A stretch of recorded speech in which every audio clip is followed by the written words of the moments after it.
शहर आणि जिल्ह्यात बकरी ईद उत्साहात साजरी। राष्ट्रीय एकात्मतेसाठी, संपूर्ण मानवजातीच्या कल्याणासाठी तसेच परस्पर प्रेम वृद्धिंगत व्हावे यासाठी विशेष दुआ करण्यात आली। नाशिक जिल्ह्यात आणि शहर परिसरात मुस्लिम बांधवांची ईद उल अजहा अर्थात बकरी ईद पारंपरिक पद्धतीने आणि उत्साहात साजरी करण्यात आली। उर्दू कॅलेंडर अनुसार झिलहिज्जा या 12व्या आणि शेवटच्या उर्दू महिन्यात चंद्र दर्शनानुसार उर्दू 10 तारखेला अर्थातच 7 जून रोजी बकरी ईद देशभरात साजरी करण्यात आली। नाशिक शहरातील ऐतिहासिक ईदगाह मैदानावर आज सामूहिक नमाज पठणाचा सोहळा सोमवारी सकाळी नाशिकचे शहरे खतीब हाफिज हिसामुद्दीन अशरफी यांच्या नेतृत्वाखाली पार पडला। शहरातील इतर मशिदींमध्ये देखील विशेष नमाज मशिदीतील मुख्य इमामांच्या नेतृत्वात करण्यात आले।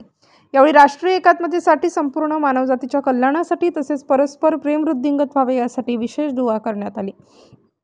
प्रारंभी खतीब यांनी उपस्थितांना नमाज पठणाची पद्धत समजावून सांगितली।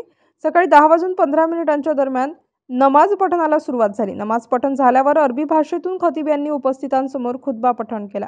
इस्लाम धर्माचे प्रेषित हजरत मोहम्मद यांच्यावर आधारित दरूदोसलामचे पठण करून नमाज पठणाच्या छोटेखानी सोहळ्याची उत्साहात सांगता करण्यात आली। उपस्थित समाज बांधवांनी एकमेकांना आलिंगन देत हस्तांदोलन करत ईदच्या शुभेच्छा दिल्या। दरवर्षीप्रमाणे विविध राजकीय पक्षांच्या पदाधिकाऱ्यांची अनुपस्थिती यावेळी चर्चेचा विषय ठरली। पोलिसांतर्फे चोख बंदोबस्त ठेवण्यात आले होते। नमाज पठणानंतर पोलीस अधिकाऱ्यांनी शहरे खतीब यांना पुष्पगुच्छ देत ईदच्या शुभेच्छा दिल्या।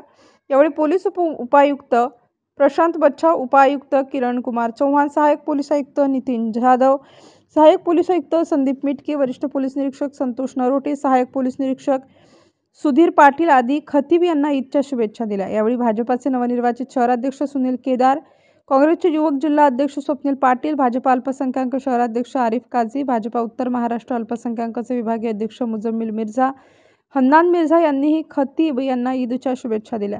यंदा भाजपचे शहराध्यक्षसह पदाधिकारी मोठ्या संख्येने उपस्थित होते, मात्र इतर राजकीय पक्षाच्या पदाधिकाऱ्यांनी दिसून आले नसल्याने सर्वांच्या भुवया उंचावल्या होत्या। स्टार न्यूजसाठी मोहसिन पठाण, नाशिक।